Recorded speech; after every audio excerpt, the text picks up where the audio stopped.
जय हिंद दोस्तों, मैं हूं केबी और आइए कल के प्रश्नों के रिवीजन के साथ में आज के इस वीडियो की हम शुरुआत करते हैं। तो पहला प्रश्न था कि प्रत्येक वर्ष विश्व खाद्य सुरक्षा दिवस कब मनाया जाता है। तो ये दिवस होता है हर साल 7 जून को, यानी कि इस प्रश्न का ऑप्शन सी हो जाएगा करेक्ट। अगला प्रश्न था कि इस साल 60वां राष्ट्रीय अंतरराज्यीय सीनियर एथलेटिक्स चैंपियनशिप का आयोजन कहां पर किया जाएगा। तो इसका आयोजन होगा पटियाला में, यानी कि ऑप्शन ए हो जाएगा करेक्ट। अगला प्रश्न था कि जून 2021 में रायमोना राष्ट्रीय पार्क को असम के डैश डैश वे पार्क के रूप में घोषित किया गया। तो ये असम का होगा 60वां राष्ट्रीय पार्क, यानी कि ऑप्शन नंबर सी हो जाएगा करेक्ट। और ध्यान रखिएगा दिहिंग पटकई इसका 7वां राष्ट्रीय पार्क बनेगा। अगला प्रश्न है कि प्रत्येक वर्ष विश्व महासागर दिवस कब मनाया जाता है। तो यह मनाया जाता है 8 जून को, यानी कि इस प्रश्न का ऑप्शन डी हो जाएगा करेक्ट। अगला प्रश्न था कि जून 2021 में भारत की पहले व्हीकल सिटी के रूप में किसे विकसित करने की घोषणा हुई है। तो यह आपका होगा केवड़िया, जो कि गुजरात में मिलेगा। तो ऑप्शन बी हो जाएगा करेक्ट। अगला प्रश्न है कि जून 2021 में किसे विश्व बैंक शिक्षा सलाहकार के रूप में नियुक्त किया गया। तो यहां पर नियुक्ति हुई है वैश्विक शिक्षक पुरस्कार विजेता महाराष्ट्र के शिक्षक रंजीत सिंह दिसाले की। ऑप्शन बी हो जाएगा करेक्ट। अगला प्रश्न था कि जून 2021 में जारी the state of India's environment report 2021 में हमारा देश किस स्थान पे रहा। तो हम रहे हैं 117वें स्थान पे, यानी कि सी हो जाएगा करेक्ट। अगला प्रश्न था कि nature TTL photographer of the year का पुरस्कार किसने जीता। तो ये पुरस्कार यहां पर जीता है थॉमस विजयन ने, यानी कि इस प्रश्न का ऑप्शन नंबर आपका ए हो जाएगा करेक्ट। अगला प्रश्न था कि जून 2021 में स्विफ्ट जीपीआई इंस्टेंट फैसिलिटी को शुरू करने वाला हमारे देश का पहला बैंक कौन बना। तो यह है आईसीआईसीआई बैंक। अगला प्रश्न था कि किस देश के फुटबॉल खिलाड़ी सामी खेदरा ने संन्यास की घोषणा कर दी है। तो ये आपके जर्मनी के खिलाड़ी थे, डी हो जाएगा करेक्ट। अगला प्रश्न था कि किस राज्य की सरकार के द्वारा प्राण वायु देवता पेंशन योजना और ऑक्सी-1 योजना की घोषणा की गई। तो इन योजनाओं की घोषणा की है हरियाणा की सरकार ने, यानी कि ए हो जाएगा करेक्ट। और आखिरी प्रश्न था कि किस राज्य या यूटी की सरकार के द्वारा जहां ऊंट वहां वैक्सीनेशन अभियान को लॉन्च किया गया। तो ये लॉन्च किया है दिल्ली की सरकार ने, यानी कि इस प्रश्न का बी हो जाएगा करेक्ट।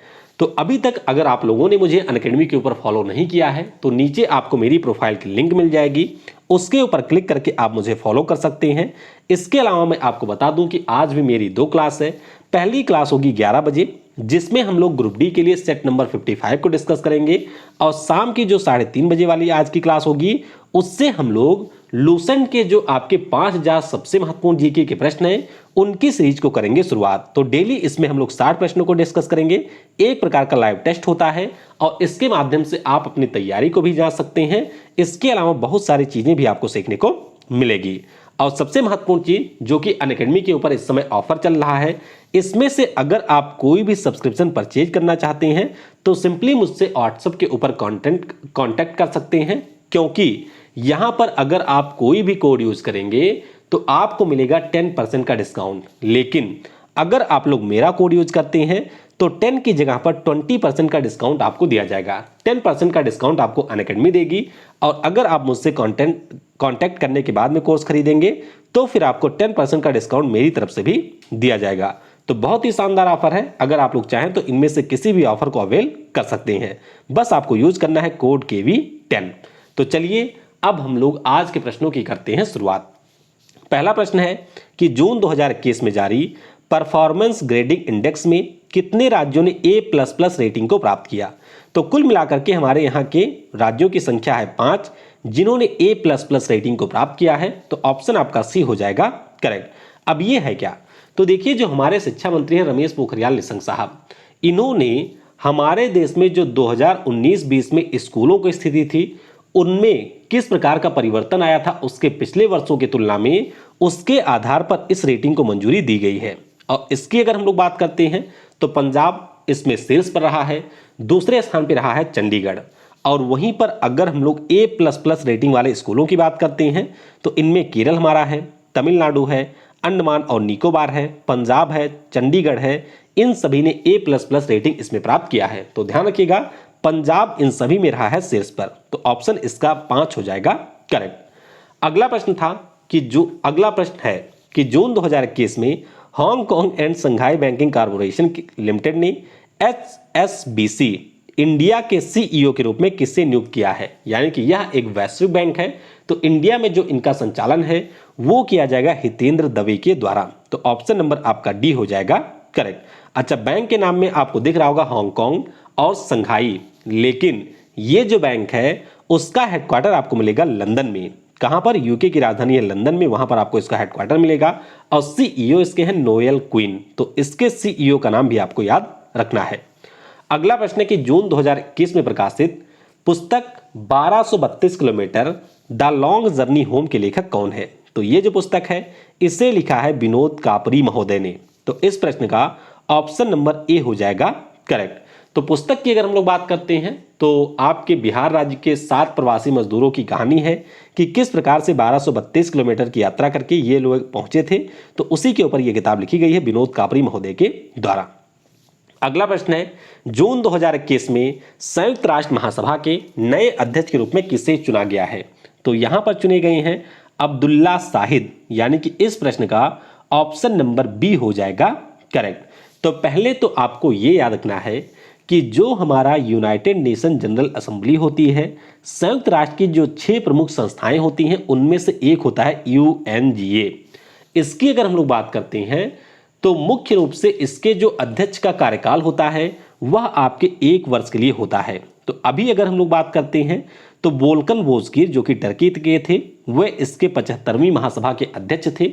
अभी चुनाव हुआ तो इसमें अब्दुल्ला शाहिद जीत गए हैं जो कि मालदीव के विदेश मंत्री हैं। तो इस प्रश्न का ऑप्शन नंबर बी हो जाएगा करेक्ट।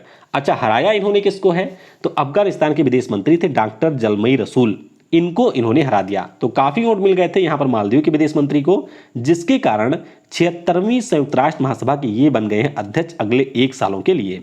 अच्छा, पहले मालदीव के व्यक्ति हैं जो कि इसके अध्यक्ष बने हैं। अब सवाल आपके मन में यह भी आ सकता है कि क्या कोई भारत का भी है जो इसका अध्यक्ष रहा है?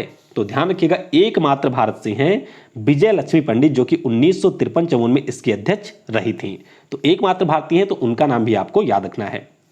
अगला प्रश्न है कि जून 2021 में किसे डबलिन साहित्य पुरस्कार से सम्मानित किया गया? तो ये जो पुरस्कार है अभी मिला है मैक्सिको की राइटर वलेरिया लुइसेली को, यानी कि इस प्रश्न का ऑप्शन नंबर आपका ए हो जाएगा करेक्ट। अब पुरस्कार की अगर हम लोग बात करते हैं तो ध्यान रखिएगा, इनके द्वारा अपनी पहली पुस्तक लिखी गई। पुस्तक का नाम क्या था?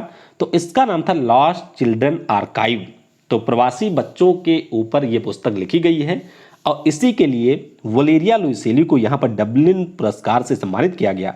अच्छा, ये जो पुरस्कार होती है आपके साहित्य के क्षेत्र में सबसे बड़े पुरस्कारों में से एक है, क्योंकि यहां पर टोटल $1,22,000 की राशि पुरस्कार स्वरूप दी जाती है। तो याद रखिएगा, ऑप्शन ए हो जाएगा करेक्ट। अच्छा, अभी मैंने आपको डेविड डियोप के बारे में बताया था जिनको बुकर अंतर्राष्ट्रीय पुरस्कार मिला है। डगलस स्टुअर्ट की बात करते हैं तो पिछले साल इनको मैन बुकर पुरस्कार मिला था, और जेन गुडाल की बात करते हैं तो टेम्पल्टन पुरस्कार इनको मिला हुआ है इस साल। अगला प्रश्न और ज्यादा महत्वपूर्ण है कि जून 2021 में भारत कितने वर्षों के लिए यूनाइटेड नेशन आर्थिक और सामाजिक परिषद के लिए चुना गया? तो भारत यहां पर 3 वर्षों के लिए चुना गया है, यानी कि इस प्रश्न का ऑप्शन नंबर सी हो जाएगा करेक्ट। अब आपको पहले तो यही याद रखना है कि यूनाइटेड नेशन के जो 6 प्रमुख निकाय होते हैं, जैसे अभी हम लोगों ने यूनाइटेड नेशन जनरल असेंबली के बारे में पढ़ा, उसी प्रकार से एक निकाय है, इसका नाम है इकोसॉक, और ये भी उन्हीं 6 निकायों में से एक है। तो अभी इसके जो सदस्य हैं उनके लिए चुनाव हुआ और उसमें हमारा भारत अगले 3 वर्षों यानी कि 2020 से लेकर के 24 के लिए यहां पर चुना गया है।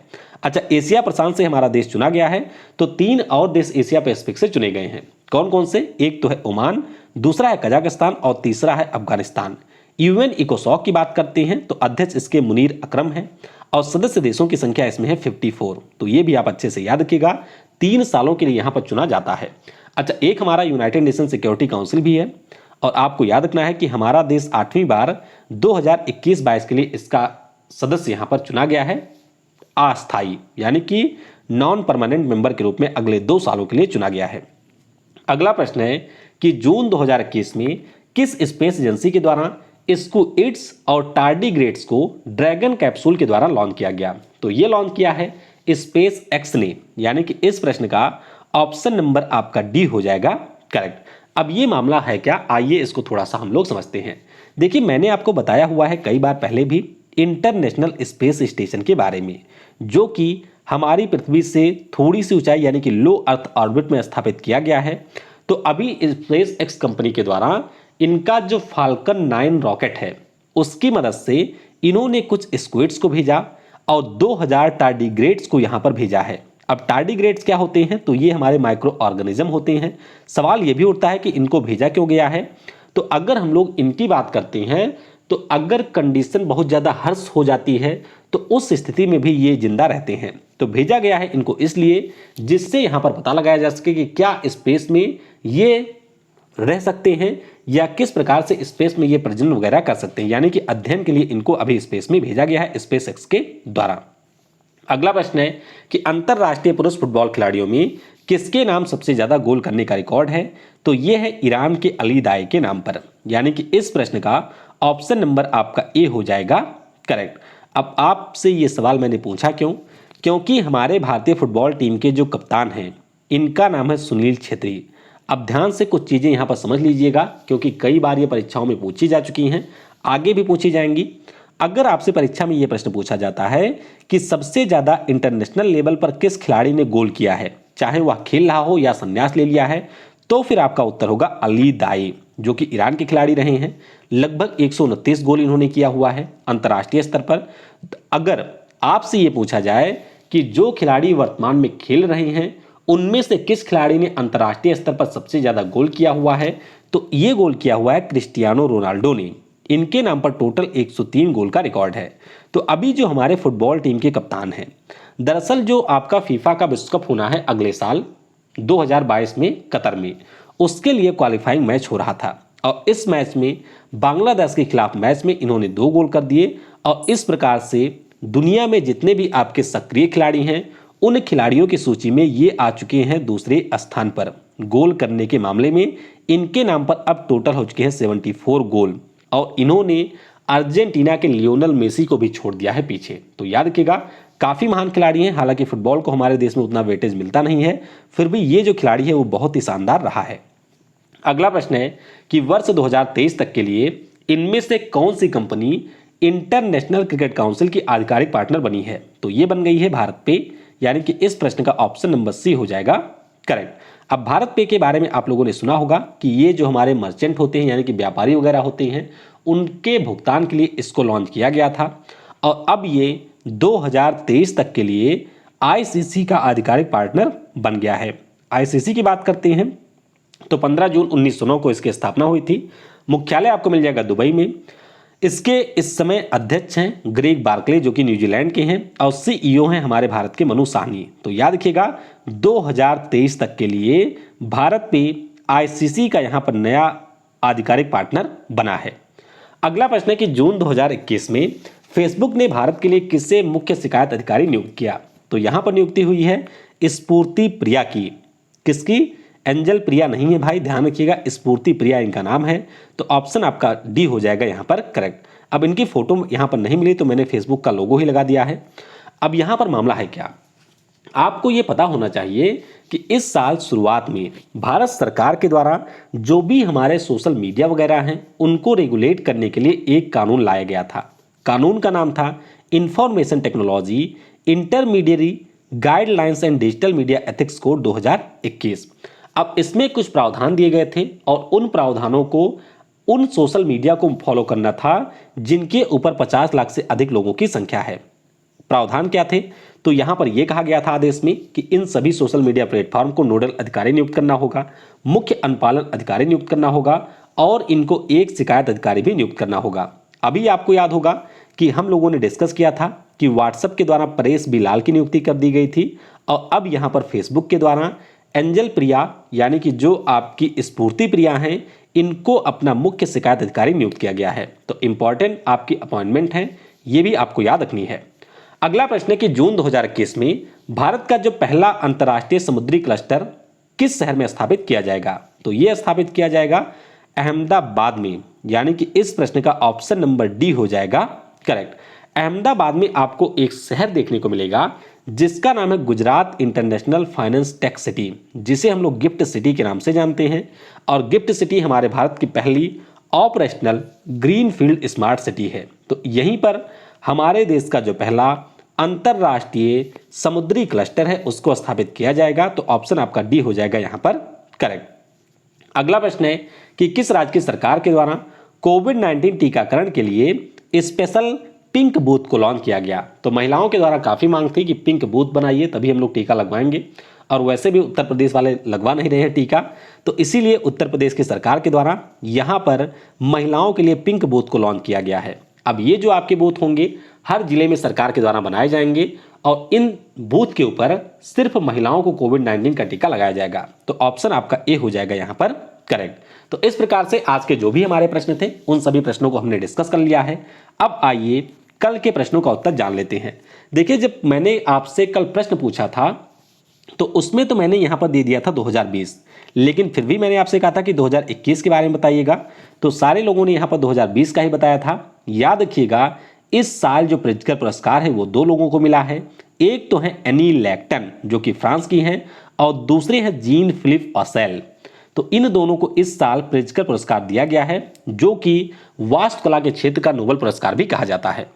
अगला प्रश्न था कि वर्ष 2021 का जो अंतरराष्ट्रीय बुकर प्राइज है ये किसने जीता। तो ये पुरस्कार यहां पर जीता है डेविड डियोप ने, जो कि हैं आपके फ्रांस के। अगला प्रश्न था कि टेम्पल्टन पुरस्कार 2021 किसने जीता। तो ये मैंने अभी आपको बताया, जेन गुडाल ने यह पुरस्कार जीता था। हुटले पुरस्कार 2021 के विजेता कौन रहे हैं। तो नागालैंड के एक चर्च के अधिकारी हैं, नाम कर्मचारी हैं, नाम इनका है वाई नुग्लुफोम। तो ये आपके हुटले पुरस्कार के विजेता रहे हैं। और आखिरी प्रश्न था कि डैन डेविड पुरस्कार किस देश के द्वारा दिया जाता है। तो डैन डेविड पुरस्कारों की बात करते हैं तो ये इजराइल की सरकार के द्वारा दिया जाता है। 3 कैटेगरी यानी कि पास्ट, प्रेजेंट और फ्यूचर में ये पुरस्कार दिया जाता है। और पिछले साल हमारे देश की गीता सेन को यह पुरस्कार मिला था। तो ये पॉइंट आपको याद रखना है। आज के वीडियो से आपके लिए प्रश्न है कि हमारे देश के पहले रक्षा मंत्री कौन थे, हमारे देश की पहली महिला कैबिनेट मंत्री कौन थी, हमारे देश के पहले कानून मंत्री कौन थे, हमारे देश के पहले वित्त मंत्री और पहले रेलवे मंत्री कौन थे। इन सभी प्रश्नों का उत्तर आपको नीचे कमेंट सेक्शन में देना है। बाकी अनअकैडमी के ऊपर आप लोग जरूर आइएगा, वहां पर आपको सबसे बेस्ट कंटेंट मिलेगा। जैसे मैं आपको यहां पर देता हूं उसी प्रकार का कंटेंट आपको वहां पर भी मिलेगा। तो उन क्लासेस की लिंक भी आपको नीचे दी गई है, उस पर क्लिक करके आप उसमें ज्वाइन हो सकते हैं। जय हिंद, जय भारत, और सबसे जरूरी, पढ़ेगा भारत तो बढ़ेगा भारत।